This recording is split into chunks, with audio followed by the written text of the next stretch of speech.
Good morning. Today I am going to teach you the chapter Lost Spring, written by Anis Jung. In this chapter, the author unveils the state of ragpickers of Simapuri and the bangle makers of Firozabad. Now, before we go to those parts, let me tell you what is basically the theme of the chapter Lost Spring. The theme deals with grinding poverty and tradition that compel the children to live a life of exploitation. The title has two words. One is lost and the other is spring. So first we'll deal what does spring means. Spring means childhood. It means happiness, joy, zeal. It is the free spirit that it talks about.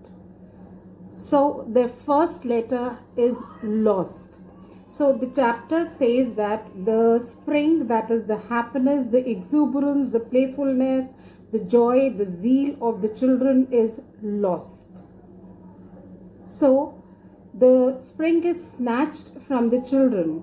The title justifies the story, which makes an effort to synthesize the people towards these poor children and emphasizes the need to save them with their basic rights of a decent life and good education.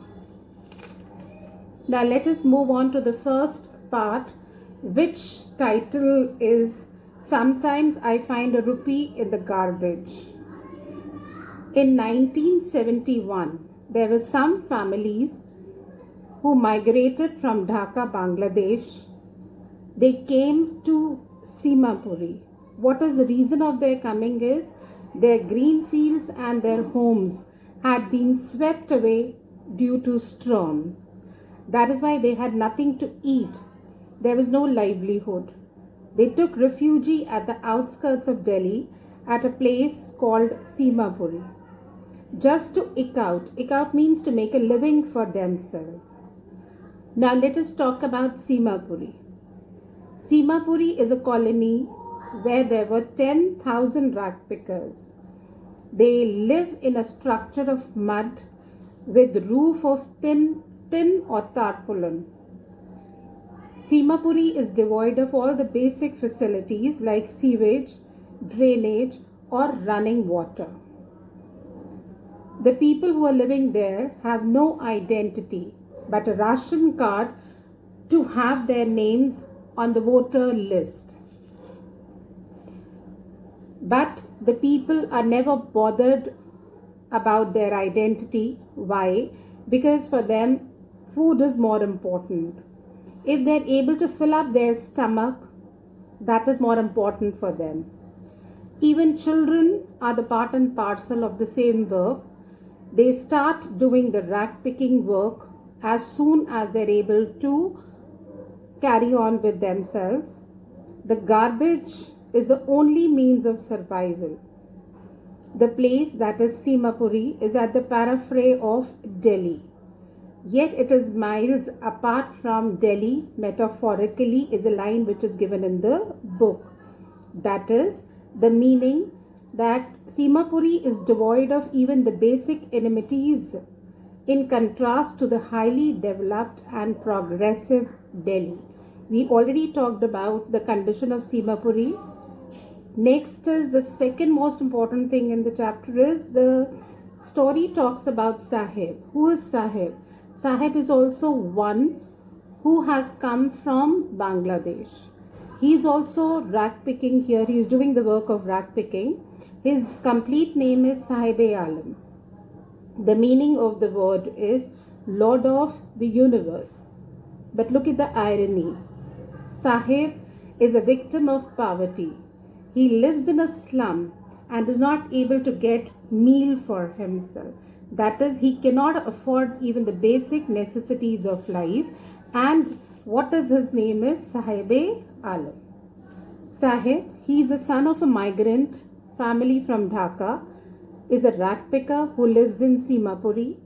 Simapuri, which is at the periphery of Delhi, and goes about barefoot rummaging around in the heaps of garbage to earn a livelihood for himself.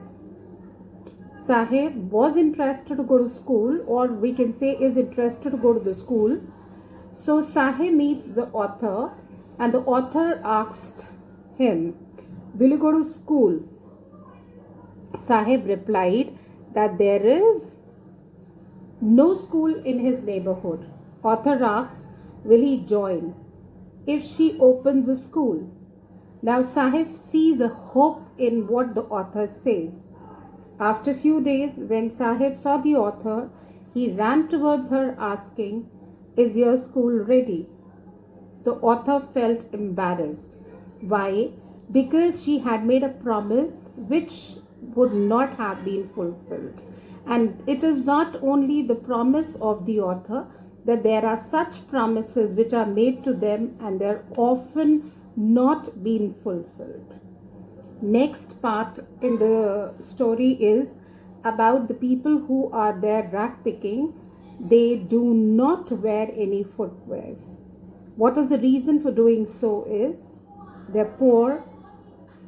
Yes, some say it's a tradition to remain barefoot, but actually the reality is that when they cannot meet the basic necessities of their life, shoes seems to be a luxury. Coming over to the next part is there are two different connotations of garbage, or we can also see the part or a line written in the chapter, garbage is gold to the rag pickers. Yes, so let's see. For the children, garbage is a thing of wonder. It's a gold to them. Why?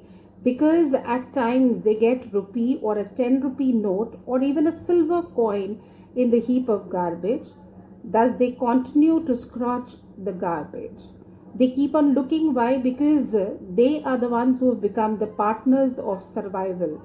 And for them, picking up the garbage is something that gives them joy. Elders. For elders, it is a means of survival.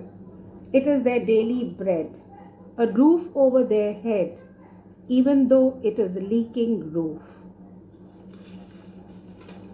Next is Sahib, though poor, but he has his own desires. He wants to play tennis, and he wants to play tennis and wants to get a pair of shoes. Once he is so happy, and the reason is because he's got a pair of shoes which is discarded by some rich boy who refused to wear them. There is even a hole in one of them. So that is not a point of botheration to him. What is more important is at least he has got a pair of shoes.